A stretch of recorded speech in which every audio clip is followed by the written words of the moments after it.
Welcome to Telangana వెలుగు. నేను మీ రాజు.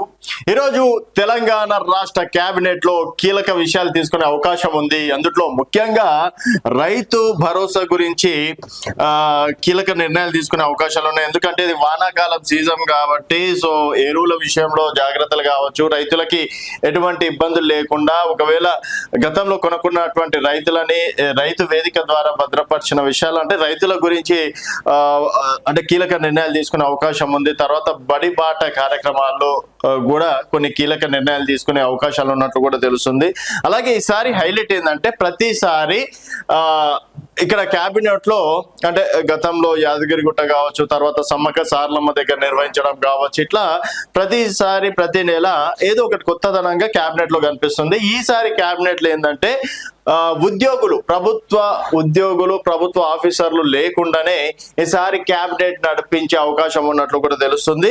So అధికారులు లేకుండానే తెలంగాణ కేబినెట్ భేటీ, మొట్టమొదటిసారిగా ఇన్ఫార్మల్ కేబినెట్ సమావేశం. సో మొదటిసారిగా అధికారులు లేకుండా కేవలం మంత్రులు ముఖ్యమంత్రులతోటే కేబినెట్ సమావేశం నిర్వహిస్తున్నట్లు కూడా తెలుస్తుంది.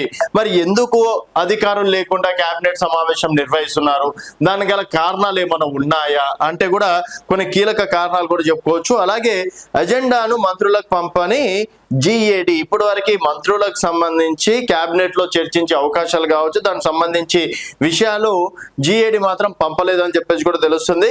రాజకీయ పరమైన అంశాలపై చర్చ కోసమే అంటున్న ప్రభుత్వ వర్గాలు. కేవలం అంటే దాదాపుగా కాంగ్రెస్ ప్రభుత్వం వచ్చి 2.5 సంవత్సరాలు అయిపోతుంది. ఇటువైపు నుంచి బీజేపీ, ఇటువైపు నుంచి బీఆర్ఎస్ దాడులు, తర్వాత మొత్తం మెట్రో రైల్లో కూడా అవినీతి జరుగుతుందని చెప్పేసి ఎక్కడికక్కడ అవినీతిని ప్రతిపక్షాలు లేవనెత్తేస్తున్నాయి. తర్వాత ప్రభుత్వ భూముల విషయంలో కూడా కాంగ్రెస్ ప్రభుత్వం మొత్తం దోచుకుంటుంది.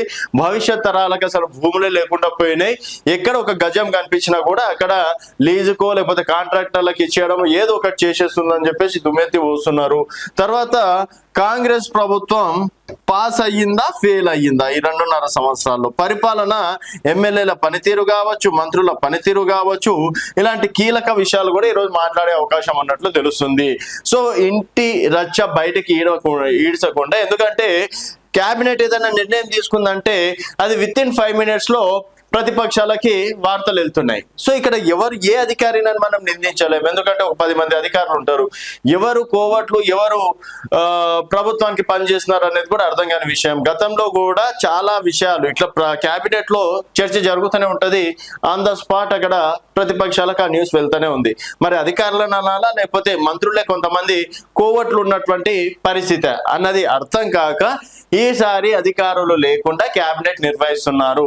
మరి ఈ కేబినెట్ అంటే అజెండాను మాత్రం ఇప్పటి వరకు ఎందుకు పంపలేదో కూడా అర్థం కాని పరిస్థితి చేయడి.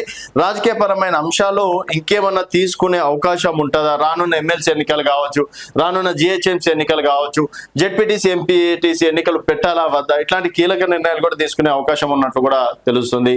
సో మొత్తానికి మీ అభిప్రాయాల కింద కామెంట్ రూపంలో తెలియజేయండి. 2.5 సంవత్సరాల కాంగ్రెస్ పాలన పైన చూస్తూనే ఉండండి తెలంగాణ వెలుగు.